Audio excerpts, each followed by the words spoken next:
So today is a very interesting video that I have kind of put off making for a long time because I like to be very positive in my life and on my channel, but I do think that some of these videos are very deceptive and need to be addressed. And then there's also some parts of videos that I actually really love and I want to talk about. So this is not all going to be negative, but a lot of it is. So buckle in for that. So basically I can't show the whole video. I'm just going to show clips and then have a commentary about it just because of copyright reasons. I can have a commentary about a video and share clips, but I can't share like a whole big long clip of a video and just let it run. So if you want to watch the whole video, obviously you can go ahead and do that. I will put the links in the description box below. Please don't send any hate to any of these people though.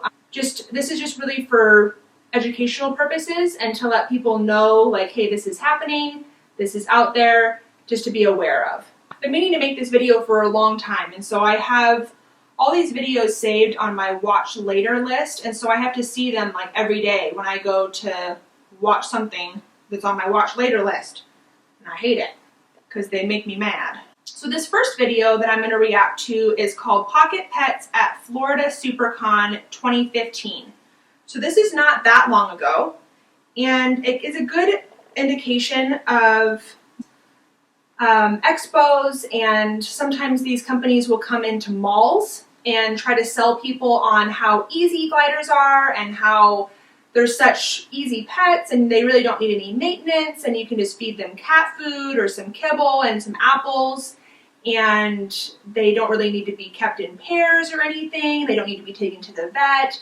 There's just a lot of lies that these mill breeder representatives basically tend to be spewing to people. And I'm not going to name specific names, but this specific video is talking about a Pocket Pets vendor. So that's what I'll say about that, just because it's in the title. So I have to say it. Okay, so I'm just going to go ahead and play this video. And this is exactly what they look like when you guys take them home. Come on, Bella. So he just said, this is exactly what these guys look like when you take them home. I think that's a little deceiving because what can happen, even if a glider has been well handled, they can have an adjustment period in a new home. And it can take them a while to get settled in. Sometimes they can be very aggressive and crab and bite. He obviously doesn't mention any of that because he doesn't want to scare his potential buyers off, I'm assuming. But we don't touch any of the animals, the babies. They've never been touched by humans. So we want the first scent or smell to be the new family. So he just said, we don't touch any of the babies because we want the first scent or touch that they experience to be from their new families. Anybody that's a reputable owner knows that it's important to handle joeys from a very early age to get them socialized. So basically this is their excuse for saying we don't handle them so that you guys can bond with them. It makes it easier for you guys. That's not true, in my opinion. I can handle Frank, but not the babies. Oh, he just said, I can handle Frank, which I'm guessing is the guy that's in his hand, but not the babies. Because he's just got done saying that he doesn't handle any of the babies so that they can bond with their owners. So basically, he's taking out a well-socialized glider that's used to being handled and saying, this is just what your glider is going to be like when you take it home. Please. Here's Frank the Tank. Oh, sorry, so Frank's in the other pocket, apparently. But still, that's obviously a well-socialized show glider that they are trying to convince people to buy other gliders by showing off this super sweet glider.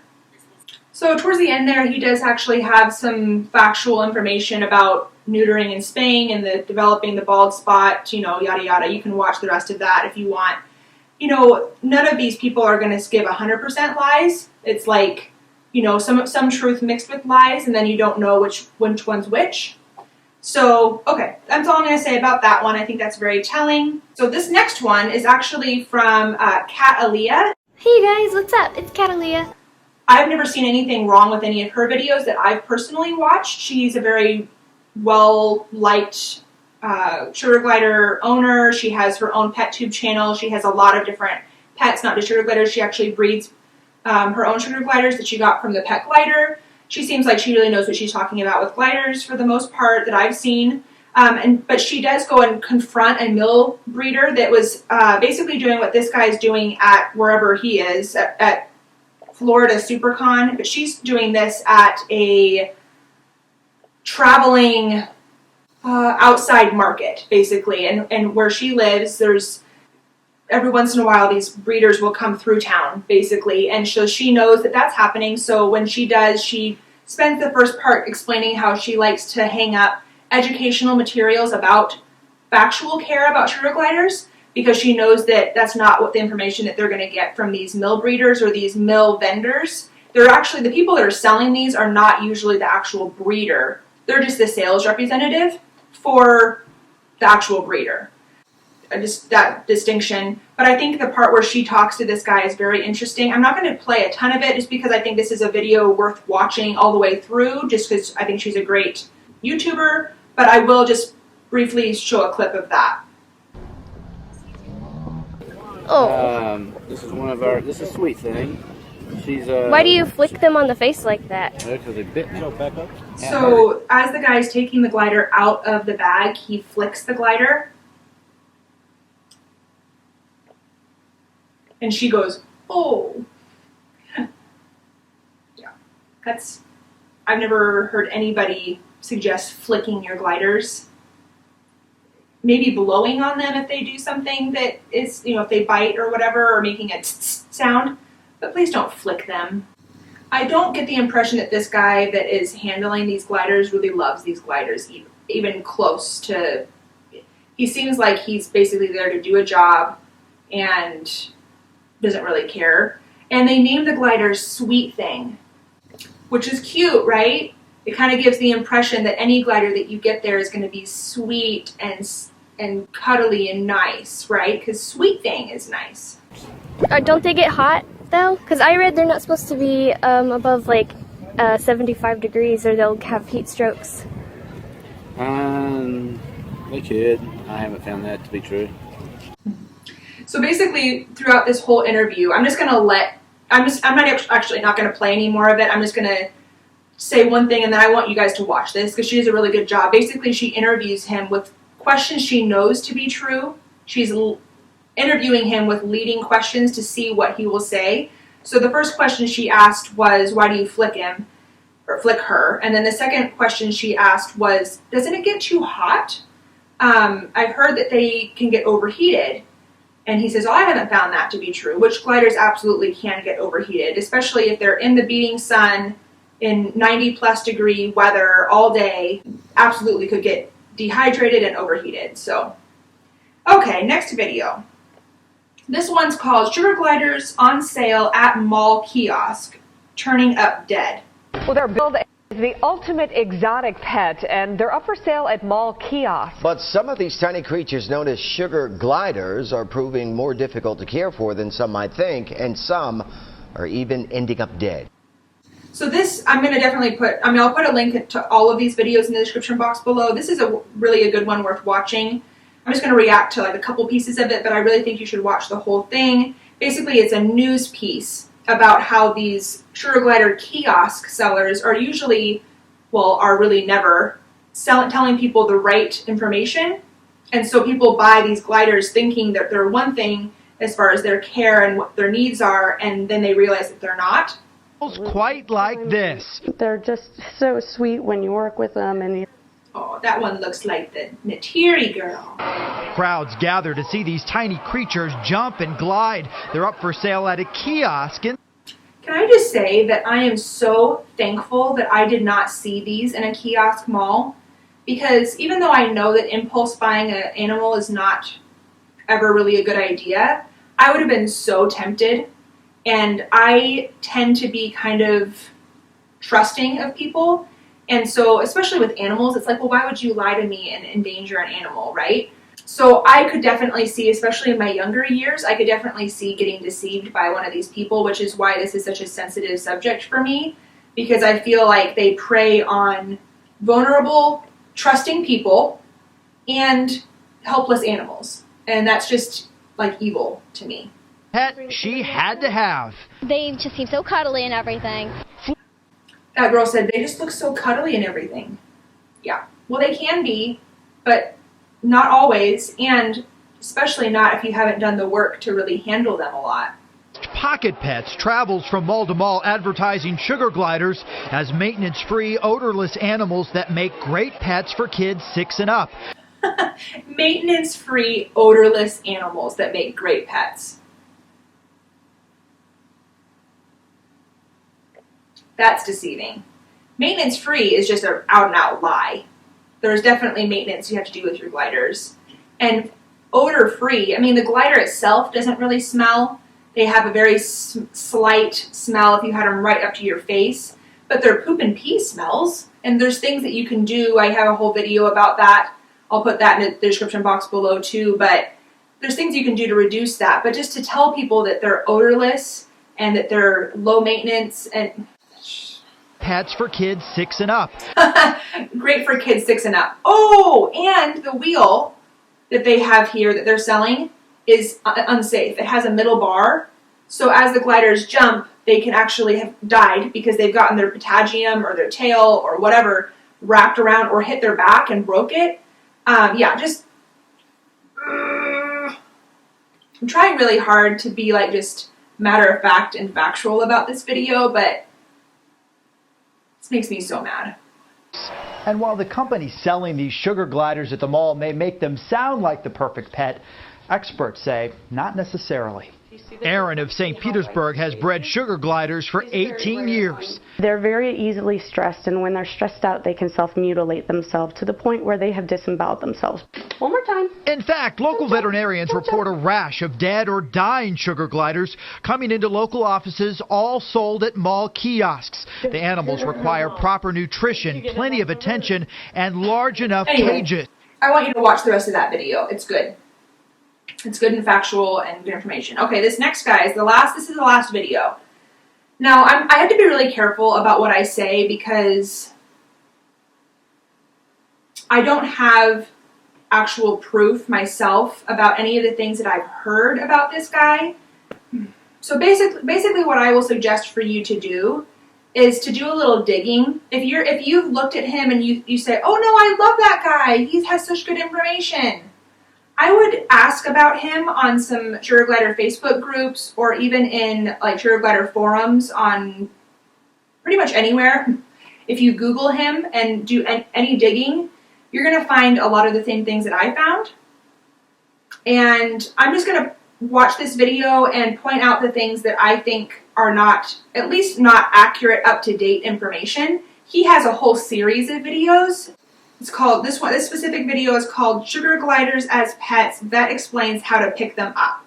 There's another one that talks all about, well, there's a ton of them. And there are some things in there that are true, but there's also a lot of things that are not, or not the best information at least, and at least not the most current. This video is like, yeah, this one specifically is from 2009. So obviously, even if it was good information back then, a lot has been discovered since then about sugar gliders' care, so I really wouldn't take much of anything that he has to say. I would definitely take everything he says with a huge grain of salt and do your research about him before you watch any of his videos or support him.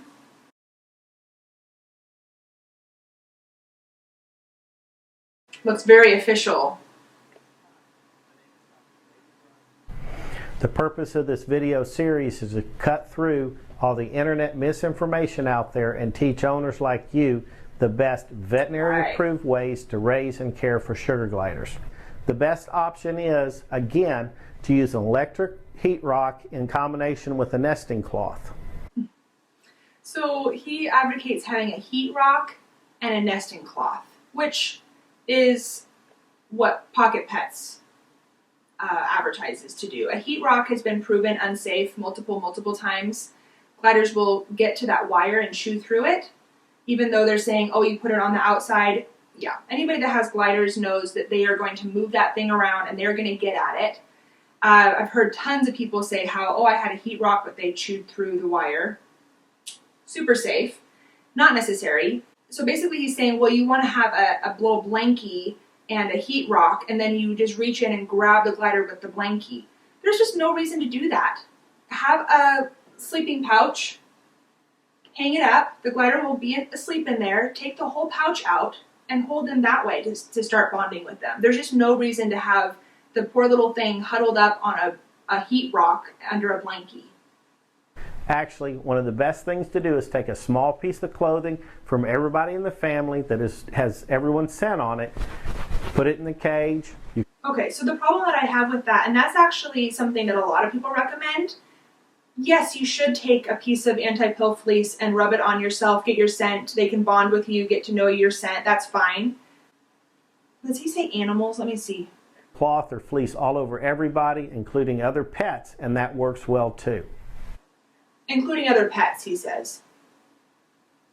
Because that's this whole thing that Pocket Pets specifically advocates on their website and everywhere, that they can bond with your other animals.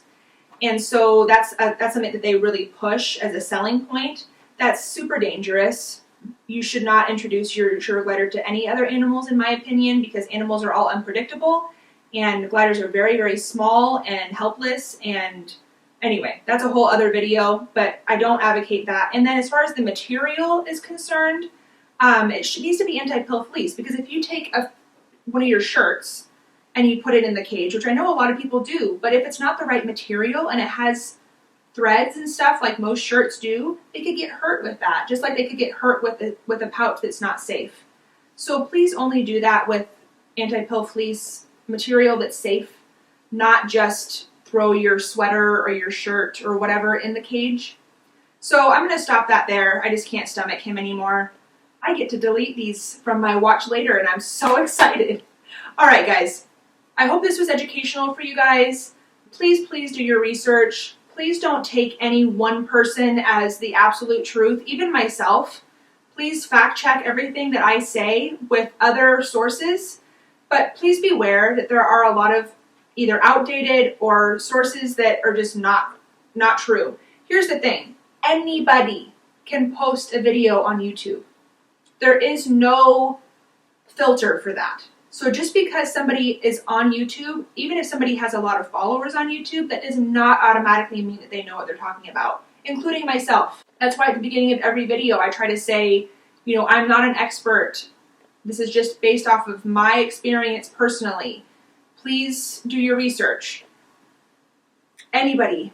I mean, I could very easily say complete lies on here and no one would know if you didn't actually do your own research. I'm so thankful that you guys trust me. I do want to do the utmost to honor that trust. It means a lot to me. That's why I try to be really open and transparent with you guys, make videos like this to be helpful. But just because somebody's on YouTube or even has a business selling sugar gliders does not mean that they actually know what they're talking about, or that they have your best interest at heart or the glider's best interest at heart. So please, please, please exercise an abundance of caution. Please be careful with what you're taking in as far as your sources and your information. That's it. Have a great day. Bye. Internet, if you could work, that would be great. I'm making a video. Trying to make a very important video. Please cooperate. No. Oh, goody. There you go. Thank you very much. This is Natiri. Hi, yo. Come on, yo. Oh, thanks for the poop. This is Balky. Stella Luna's holding on to me. And then here is Miss Stella Luna. Come say hi to the people. There we go. Here's Miss Stella Luna.